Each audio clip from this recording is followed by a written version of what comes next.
আসসালামু আলাইকুম। অনেক আপুই কমেন্ট করেছিলেন ঈদ উপলক্ষে বড়দের জন্য চমৎকার একটা জামা তৈরি করে দেখাতে। তাই তাদের জন্য আমি কম কাপড় দিয়ে অনেক ঘের দেওয়া খুব সুন্দর ডিজাইনের একটা জামা তৈরি করে দেখিয়েছি। আপনারা কিন্তু একবার দেখা মাত্রই এই সুন্দর ডিজাইনের জামাটি তৈরি করতে পারবেন। আর এই জামাটা তৈরি করতে কিন্তু খুব একটা বেশি কাপড় লাগবে না। আশা করছি ভিডিওটি আপনাদের ভালো লাগবে এবং ভালো লাগলে প্লিজ একটা লাইক দিয়ে দিবেন। তো এখানে আমি জামাটা তৈরির জন্য 2.5 হাত বহরের 2 গজ 14 গিরা পরিমাণ কাপড় নিয়েছি। এই কাপড়টুকু দিয়ে প্রায় 48 ইঞ্চি পর্যন্ত লম্বা জামা তৈরি করা যাবে। তবে হাতা কিন্তু ছোট হবে। আপনারা যদি 3/4 হাতা বা আরও বড় করে হাতা তৈরি করতে চান সেক্ষেত্রে আরও হাফ গজ পরিমাণ কাপড় বাড়িয়ে কিনবেন। তো সাধারণত জামা কাটার জন্য যেভাবে কাপড় ভাঁজ করতে হয় আমি ঠিক সেইভাবে কাপড়টিকে 2 বার ভাঁজ করে টোটাল 4 পাট করে নিলাম। তো দেখতে পাচ্ছেন কাপড়টি কিন্তু এখন 2 বার ভাঁজ করে টোটাল 4 পাট করা রয়েছে। এই যে খোলা সাইড থেকে এটা 4 পাটে রয়েছে। আর কাপড়টির লম্বা আছে টোটাল 50 ইঞ্চি পরিমাণ। জামাটি তৈরি করার পর জামার লম্বা হবে 48 ইঞ্চি।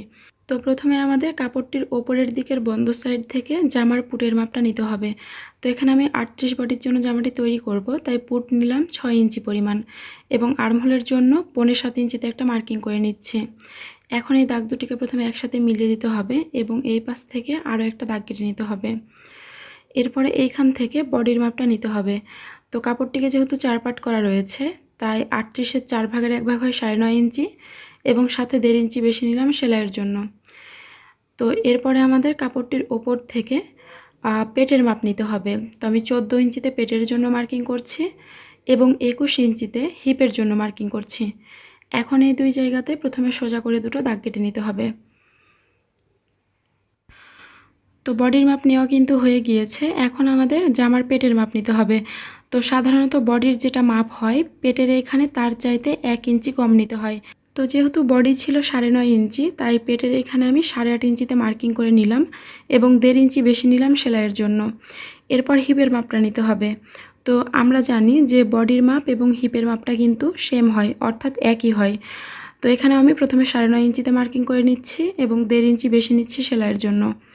এবারে সবগুলো দাগ এইভাবে করে একসাথে মিলিয়ে দিতে হবে। এরপরে হিপ থেকে একদম নিচ পর্যন্ত একটা দাগ কাটতে হবে। তার আগে এই কর্নার থেকে 1.5 ইঞ্চি অথবা 2 ইঞ্চি উপরে একটা দাগ কাটতে হবে এবং এই অংশটুকু একটু কোণা করে রাউন্ড করে নিতে হবে। এরপরে হিপ থেকে একদম নিচ পর্যন্ত একটা লম্বা স্কেল দিয়ে আরও একটা দাগ কেটে নিতে হবে। তো এতটুকু হওয়ার পর এখন আমাদের জামার গলা এবং আর্মহোলের অংশটুকু ড্রয়িং করতে হবে। এজন্য এইখান থেকে 1.5 ইঞ্চি ভেতরের দিকে একটা প্রথমে মার্কিং করতে হবে এবং ওপর থেকে 3 ইঞ্চি বা 3.5 ইঞ্চিতে একটা মার্কিং করে রাউন্ড করে একটা শেপ দিয়ে নিতে হবে। এরপরে আমাদের গলার মাপটা নিতে হবে। তো 38 বডির জন্য গলার চওড়া নিচ্ছি 2.5 ইঞ্চি পরিমাণ এবং গলার লম্বাটা আমি 6 ইঞ্চি নিচ্ছি। এই জামার সামনের গলা এবং পেছনের গলা দুটো গলার লম্বাই কিন্তু 6 ইঞ্চি হবে।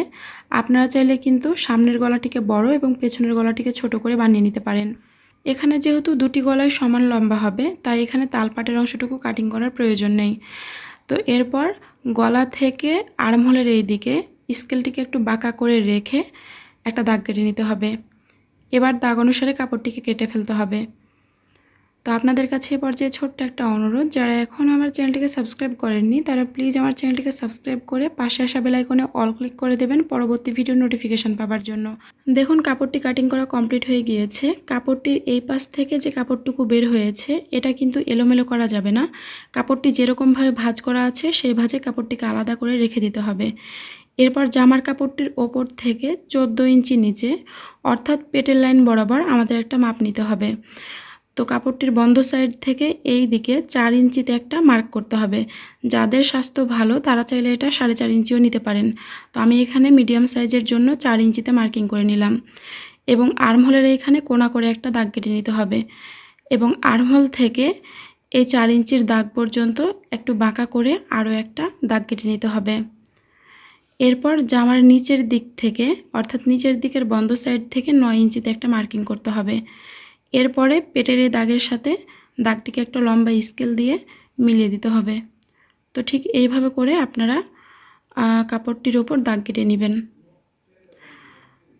তো এরপর যেটা করতে হবে এই দাগ অনুসারে কাপড়টি কেটে ফেলতে হবে। জামাটা তৈরি করা আসলে খুবই সহজ। আপনাদেরকে অনুরোধ করব ভিডিওটি লাস্ট পর্যন্ত মনোযোগ দিয়ে দেখার জন্য। দেখুন কাপড়টি কাটিং করা কমপ্লিট হয়ে গিয়েছে। এখন আমাদের এই কাপড়টুকু দিয়ে মাঝখানের কলির কাপড়গুলো বের করতে হবে। তো এজন্য এই কাপড়টির ওপরের দিক থেকে কিছুটা কাপড় কেটে নিতে হবে, অর্থাৎ চিকন কাপড়টুকু কেটে নিতে হবে। এরপর কলি বসানোর জন্য আমাদের একটা মাপ নিতে হবে। এজন্য জামার কাপড়ের যে পেটের লাইনটা রয়েছে সেখান থেকে 3 ইঞ্চি নিচে একটা মার্কিং করতে হবে এবং এইখানে কাপড়টিকে এইভাবে করে ভাঁজ করে কাঁচির মাথা দিয়ে কিছুটা কাপড় কেটে চিহ্ন দিয়ে রাখতে হবে। আসলে আমরা এই জায়গাতে কলিটা বসাবো, তাই সেলাইয়ের সুবিধার জন্য কিছুটা কাপড় কেটে চিহ্ন দিয়ে নিলাম। তো এবার সেই জায়গাতে এই কাপড়ের মাথাটিকে রেখে লম্বার মাপটা নিতে হবে, অর্থাৎ কলির লম্বাটা নিতে হবে। তো জামার লম্বার সমান করে আমি এখানে দাগ কেটে নিচ্ছি এবং এই পাশ থেকে যেহেতু কাপড়টি ব্যাকাতারা হয়ে রয়েছে তাই কোনা করে আরও একটা দাগ কেটে নিচ্ছি। তো ঠিক এইভাবে করে আপনারা কলির কাপড়টা সাইডের কাপড় থেকে বের করে নেবেন। এখন দাগ অনুসারে কাপড়টি কেটে ফেলতে হবে।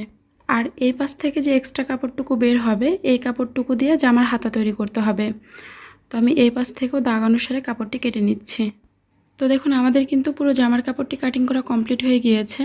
কাপড়টি সেলাই করার পর অনেকটা এইরকম হবে দেখতে, অর্থাৎ কাপড়ের কাটা অংশগুলোকে এইরকমভাবে মিলিয়ে সেলাই করতে হবে। তো এখন আমি আপনাদেরকে দেখাবো আপনারা কিভাবে জামাটি সেলাই করবেন। তো এই জন্য প্রথমে এরকম 2টা করে কলির কাপড় আলাদা করে নিতে হবে।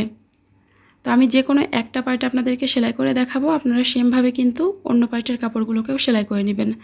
তো প্রথমে মাঝখানের এই কাপড়টিকে এইভাবে করে মেলে রাখতে হবে এবং দুই পাশে প্রথমে 2টি কলির কাপড় জোড়া দিয়ে নিতে হবে। তো কলি দেওয়ার জন্য জামার যে অংশটি মার্ক করা ছিল সেই জায়গার ওপর কলির কাপড়টিকে এইভাবে করে রেখে সেলাই করে নিতে হবে।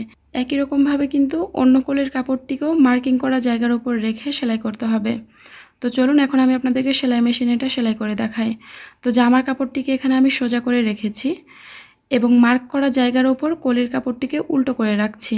আর এখানে কিন্তু কলির কাপড়ের সোজা দিকটা সেলাই করতে হবে, বাঁকানো দিকটা কিন্তু সেলাই করা যাবে না। সোজা দিকটা জামার কাপড়ের উপর রেখে সেলাই করতে হবে। অবশ্যই যে জায়গাটিতে মার্কিং করা ছিল সেই জায়গার উপর কলির কাপড়টিকে এইভাবে করে রেখে কাপড় দুটিকে একসাথে মিলিয়ে ধরে সেলাই করে নিতে হবে। তো এইভাবে করে আপনারা কাপড়টির ওপর থেকে একদম নিচ পর্যন্ত সেলাই করে নেবেন। আর একবার সেলাই করার পর আপনারা কিন্তু অবশ্যই ডাবল সেলাই দিয়ে নেবেন। একই রকমভাবে কিন্তু অন্য দিকেও অন্য কলির কাপড়টি সেলাই করে নিতে হবে। তো আমি সেলাইয়ের সুবিধার জন্য কাপড়টিকে এইভাবে করে ঘুরিয়ে নিলাম।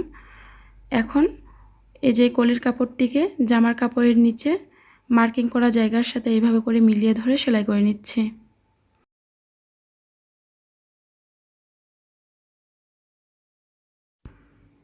তো দেখুন আমাদের কিন্তু দুই পাশেরই 2টি কলির কাপড় জোড়া দেওয়া কমপ্লিট হয়ে গিয়েছে।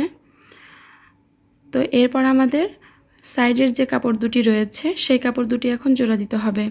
তো এজন্য প্রথমে কাপড়টিকে এইভাবে করে মিলিয়ে রাখতে হবে এবং দেখতে হবে যে কাটা অংশের সাথে কাটা অংশটুকু মিলে যাচ্ছে কিনা।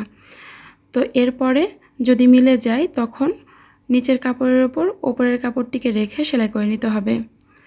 এখানে কিন্তু অবশ্যই নিচের কাপড়টিকে সোজা করে রাখতে হবে এবং তার ওপর ওপরের কাপড়টিকে উল্টো করে রেখে সেলাই করতে হবে।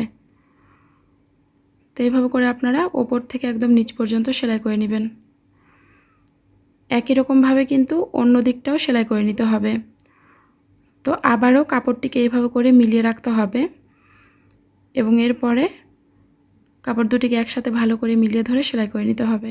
আমি চেষ্টা করেছি একদম সহজভাবে আপনাদেরকে জামাটি তৈরি করে দেখানোর জন্য। তারপরও যদি ভিডিওর কোনো অংশ বুঝতে কোনো প্রবলেম থেকে যায় অবশ্যই আমাকে কমেন্ট করে জানাবেন। তো দেখুন আমাদের কিন্তু জামার একটা পার্টের কাপড় সেলাই করা কমপ্লিট হয়ে গিয়েছে। তো সেলাই করার পর কাপড়টা কিন্তু অনেকটা এইরকম হয়েছে দেখতেই পাচ্ছেন কাপড়টিতে কতটা ঘের হয়েছে। আর কাপড়গুলোকে একটার সাথে আরেকটা সেলাই করার পর নিচের দিকে কিন্তু কয়েক জায়গায় কোনা বের হয়ে থাকতে পারে। আপনারা মাপ মতো কোনার এই অংশটুকু এইভাবে করে কেটে ফেলবেন, অর্থাৎ যতটুকু কোনা বের হয়ে থাকবে ততটুকু কোনা কেটে ফেলতে হবে। তো আমি একই রকমভাবে কিন্তু অন্য পার্টের কাপড়গুলোকেও একটার সাথে আরেকটা সেলাই করে নিয়েছি। এখন আমাদের জামার গলায় পট্টি বসাতে হবে।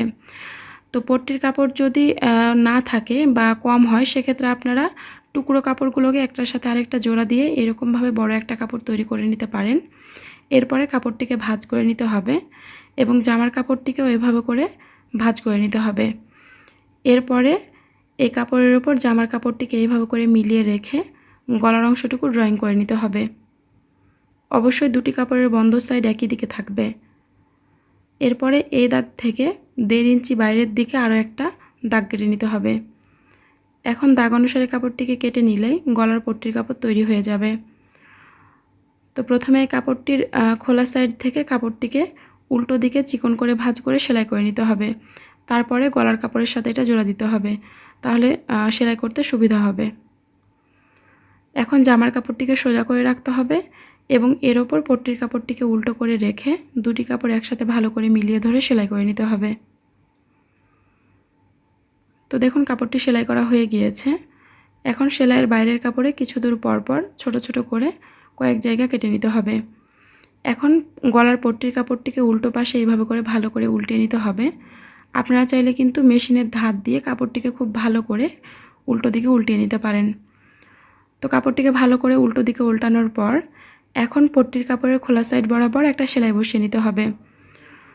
তো অবশ্যই খেয়াল রাখতে হবে সেলাইটা যেন পট্টির কাপড়ের সাইড বরাবর যায়।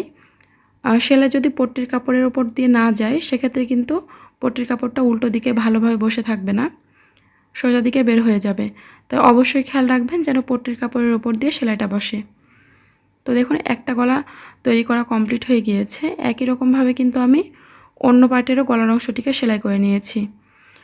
এখন নিচের কাপড়ের ওপর অপর পার্টের কাপড়টিকে উল্টো করে রেখে কাঁধের অংশটুকু জোড়া দিয়ে নিতে হবে। আর কাঁধের অংশে কিন্তু আপনারা অবশ্যই ডাবল সেলাই দিয়ে নেবেন। তো এই তো আমি কিন্তু ডাবল সেলাই দিয়ে নিলাম। একই রকমভাবে কিন্তু অন্য দিকের কাপড় দুটিকেও সেলাই করে নিতে হবে। তো দেখুন আমাদের কিন্তু জামার কাঁধের অংশটুকু জোড়া দেওয়া কমপ্লিট হয়ে গিয়েছে। এখন আমাদের জামার হাতা জোড়া দিতে হবে। তো এই জন্য প্রথমে আমাদের হাতার কাপড়টা কাটিং করতে হবে। তো যে এক্সট্রা কাপড়টুকু ছিল আমি সেটুকু দিয়েই হাতার কাপড়টা কাটিং করব। এখানে কিন্তু 2টা কাপড় রয়েছে এবং কাপড় 2টা 4 পাটে রয়েছে।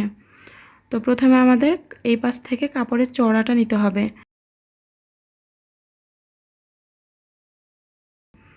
এবং কাপড়টির ওপর থেকে 3 ইঞ্চিতে হাতার শেপ দেওয়ার জন্য একটা মার্কিং করে নিচ্ছি।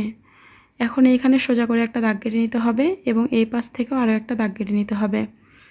এরপরে হাতার জন্য মাঝখান থেকে এইভাবে করে একটা শেপ দিয়ে নিতে হবে। হাতার লম্বাটা আমি এখানে 10 ইঞ্চি পরিমাণ নিচ্ছি। এই 10 ইঞ্চি পরিমাণ কাপড় কেটে আলাদা করে নিতে হবে। এরপর হাতার মুহুরি হচ্ছে 5 ইঞ্চি, 1 ইঞ্চি বেশি থাকছে সেলাইয়ের জন্য। মুহুরির বাইরের দাগটিকে আর্মহোল পর্যন্ত মিলিয়ে দিয়ে কাপড়টি কেটে নিতে হবে, তাহলে কিন্তু একই সাথে দুটি হাতা বের হয়ে যাবে। এখানে আমার একটু শর্ট হাতা তৈরি হয়েছে। আপনারা যদি হাফ গজ পরিমাণ কাপড় বেশি কিনেন তাহলে কিন্তু লং হাতা তৈরি করতে পারবেন। দেখুন দুটি হাতাই বের হয়ে গিয়েছে। তো হাতাটি জোড়া দেওয়ার জন্য প্রথমে আমাদের হাতার কাপড়ের মুহুরির অংশটি সেলাই করতে হবে। এজন্য কাপড়টিকে উল্টো দিকে এইভাবে করে 2বার ভাঁজ করে সেলাই করে নিতে হবে। অর্থাৎ হাতার কাপড়ের মুহুরির দিকটা উল্টো দিকে চিকন করে ভাঁজ করে সেলাই করে নিতে হবে। একই রকমভাবে কিন্তু অন্য হাতার কাপড়টিও সেলাই করে নিতে হবে। তো আমি মুহুরির দিকটাকে 2বার ভাঁজ করে সেলাই করে নিচ্ছি। দেখুন সেলাইটি করা হয়ে গিয়েছে। এখন আমাদের জামার কাপড়টিকে সোজা করে এইভাবে করে মেলে নিতে হবে। এরপর হাতার কাপড়টিকে উল্টো করে রাখতে হবে এবং দুটি কাপড়ের মিডিল পয়েন্ট এইভাবে করে মিলিয়ে ধরে মিডিল পয়েন্ট থেকে যে কোনো এক সাইড পর্যন্ত প্রথমে সেলাই করে নিতে হবে। তো এইভাবে করে হাতা জোড়া দিলে আপনারা খুব পারফেক্টভাবে জামার সাথে হাতাটি জোড়া দিতে পারবেন। একটা দিক সেলাই করার পর একই রকমভাবে আবারও মিডিল পয়েন্ট থেকে অন্য দিক পর্যন্ত সেলাই করে নিতে হবে। তো এইভাবে করে একবার সেলাই দেওয়ার পর আপনারা কিন্তু অবশ্যই ডাবল সেলাই দিয়ে নেবেন, তাহলে হাতাটি একদম মজবুতভাবে জামার সাথে অ্যাটাচড হয়ে যাবে। দেখুন এই পাশের হাতাটি জোড়া দেওয়া কমপ্লিট হয়ে গিয়েছে। একই রকমভাবে কিন্তু অন্য পাশের হাতাটিও জোড়া দিয়ে নিয়েছি। এখন জামার কাপড়টিকে প্রথমে উল্টো দিকে এভাবে করে ভালো করে ভাঁজ করে নিতে হবে। এরপর জামার হাতা থেকে একদম নিচ পর্যন্ত সেলাই করে নিতে হবে। তো আশা করছি আপনারা এই পর্যন্ত পুরো বিষয়টি বুঝতে পেরেছেন। তারপরও যদি ভিডিওর কোনো অংশ বুঝতে কোনো প্রবলেম হয়ে থাকে অবশ্যই আমাকে কমেন্ট করে জানাবেন। একই রকমভাবে আমি জামার অন্য দিকটাও সেলাই করে নিচ্ছি। তো এইভাবে করে একবার সেলাই করার পর আপনারা কিন্তু অবশ্যই ডাবল সেলাই দিয়ে নেবেন। তো আমি দুই পাশেই কিন্তু ডাবল সেলাই দিয়ে নিয়েছি। এখন আমাদের জামার নিচের অংশটুকু সেলাই করতে হবে। এজন্য নিচের অংশের কাপড়টিকে উল্টো দিকে 2 বার ভাঁজ করে সেলাই করে নিতে হবে। তো এইভাবে করে পুরো কাপড়টিকেই কিন্তু সেলাই করে নিতে হবে।